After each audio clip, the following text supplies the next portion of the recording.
Vamos al sur, el Puelmapu y el Wallmapu son los territorios del pueblo mapuche que no reconocen las actuales fronteras entre Argentina y Chile.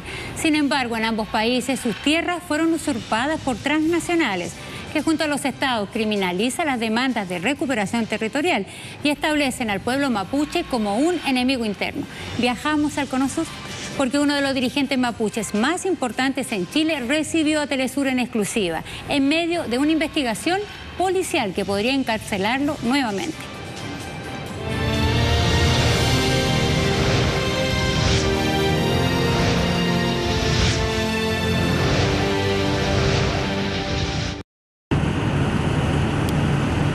Viajamos a territorio mapuche. Son más de 800 kilómetros desde Santiago y mientras nos acercamos a la zona, después de cruzar el río Biobío como frontera natural del Wallmapu, los camiones que trasladan madera comienzan a saturar la ruta. No se detienen a ninguna hora del día. La explotación es continua, pero no es cualquier madera. Son plantaciones de monocultivo que se siembran y cosechan una y otra vez en más de 2 millones de hectáreas de territorio ancestral, arrebatado a las comunidades y hoy en manos de empresas forestales. Los camiones representan la usurpación territorial y se han convertido en blanco de ataques incendiarios de los que se responsabiliza a distintos grupos mapuche y principalmente a la coordinadora Arauco Mayeco, conocida por sus siglas como CAM. Héctor Yaitul es su vocero, convertido hoy en uno de los comuneros mapuche más perseguidos por las empresas forestales y el Estado chileno. Ha vivido en la clandestinidad tras enfrentar diversos procesos por asociación ilícita. El último, aún abierto, se desarrolla en el marco de la operación Huracán, que en una mediática arremetida policial detuvo a distintos dirigentes mapuche acusados de terrorismo, entre los que la prensa celebró la captura de Héctor Yaitul. ¡Viva la lucha del pueblo mapuche! Sin embargo, las pruebas una vez más no fueron contundentes. Denuncian un nuevo montaje de criminalización al pueblo mapuche, que la Corte Suprema corrigió parcialmente al revocar la prisión preventiva de Yaitul y otros comuneros. Todos investigados por la ley antiterrorista vigente en Chile desde la dictadura de Pinochet, que el propio Héctor Yaitul combatió en esos años. Esta vez, la invocación de la polémica ley apunta a una suerte de contacto entre grupos mapuche chilenos y argentinos en contra de empresas transnacionales. Un supuesto plan del que la Fiscalía solo pudo presentar algunos vagos mensajes de texto en teléfonos sin números identificados. La investigación continúa, pero Héctor Yaitul está libre y a pocos días de su excarcelación provisional decide recibir a Telesur en su refugio para conversar extensamente sobre esta lucha que define como una reivindicación histórica. Estamos hablando de un proceso de lucha mapuche que marcó un antes y un después en la forma de hacer política, que incorporó el elemento de la violencia política, pero de parte de los oprimidos, al asumir esta carga histórica de violencia estructural de parte del Estado y del sistema capitalista que arremetía con mucha fuerza en esta parte. Una guerra asimétrica, dice, que como fue contra los incas, los españoles y los colonos, el pueblo mapuche enfrenta con la fuerza o negüén de los antepasados huaychafes, como llaman en lengua mapudungún a los guerreros.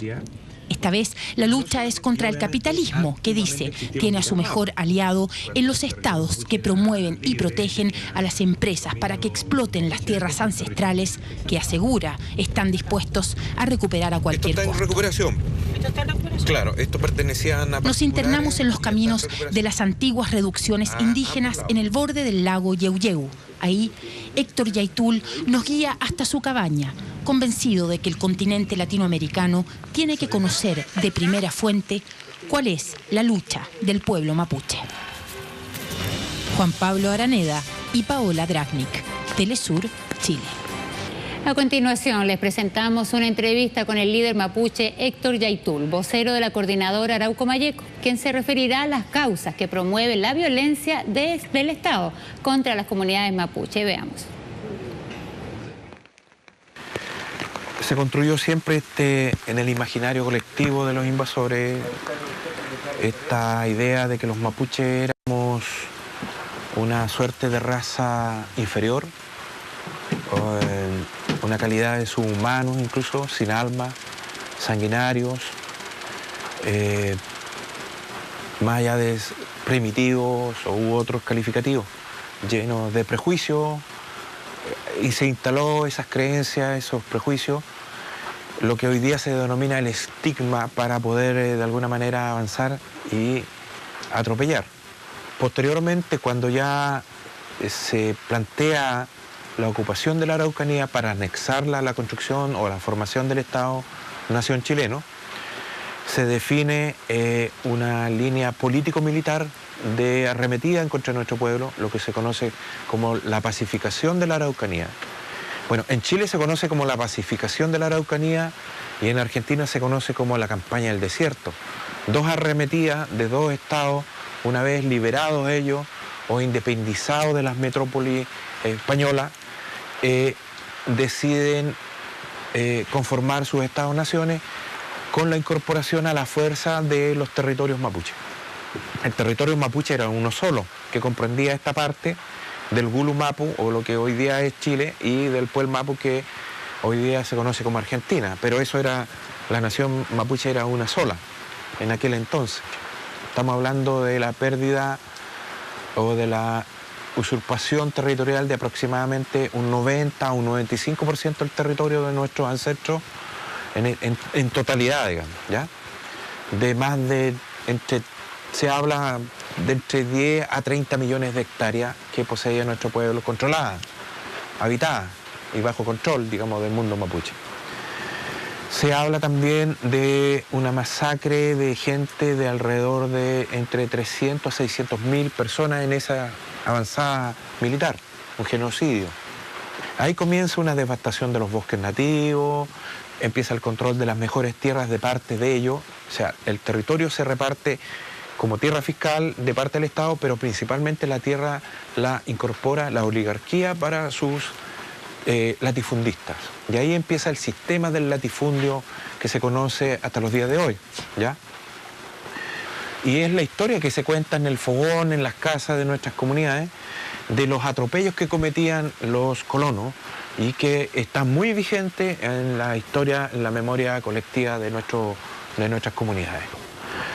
Entonces hoy día, si nos preguntan cómo afrontamos de nuevo la arremetida del capitalismo y de las fuerzas del capitalismo, de la institucionalidad opresora, con toda esta complejidad de guerra asimétrica o de conflicto asimétrico que vivimos hoy día, tiene que ver con esa impronta de nuestros futaqueche coifí, de nuestra gente antigua, de nuestros antepasados, ese Nehuen que nos legaron nuestros antepasados.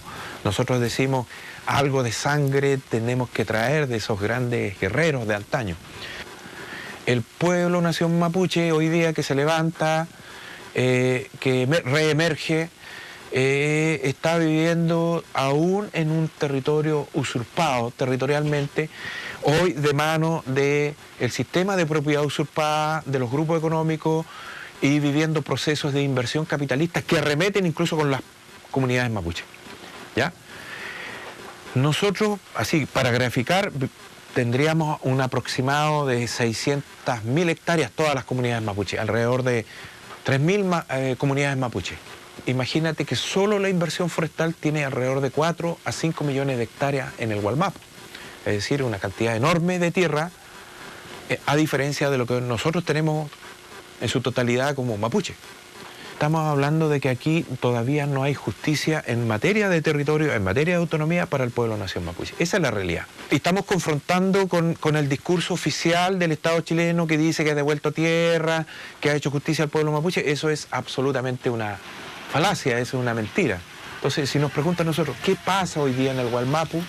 ¿Qué pasa en el sur de Chile y en el sur de Argentina? Nosotros decimos que se ha instalado, producto de esta recuperación de derechos del pueblo nación mapuche, ya cansados de tanta miseria, cansados de tanta injusticia, de no recuperar derechos, ha habido movilizaciones, ha habido un reemerger de la lucha, en donde el Estado, la respuesta que ha dado es establecer un escenario para la guerra hacia el pueblo nación mapuche. Es un escenario en donde opera la lógica del enemigo interno, la lógica de la doctrina de seguridad nacional. Pero aquí la construcción del imaginario del mapuche terrorista tiene como objetivo eso, salvaguardar los intereses de los poderosos, nada más que eso. Porque si nos situamos a cuáles son las razones y cuál es la verdadera confrontación que existe hoy día de lucha, es de nuestro pueblo contra los procesos de inversión capitalista. Esa es la verdadera razón de la lucha mapuche. La idea del terrorista o del delincuente o del criminal detrás de la causa mapuche tiene ese sentido de desprestigiar y desvirtuar la lucha mapuche, en circunstancias que el Estado es el que ha implementado acciones terroristas en contra de las comunidades. Esa es una de las razones por las cuales nosotros estamos dando una entrevista a medios que nos parecen que no cumplen con ese patrón, digamos, de ser prensa hegemónica al servicio del poder, ¿ya? Sobre todo al servicio del poder que está hoy día tratando de salvaguardar o dar continuidad al status quo, al sistema capitalista, a la gobernanza neoliberal que confronta directamente con nuestras reivindicaciones por territorio y autonomía.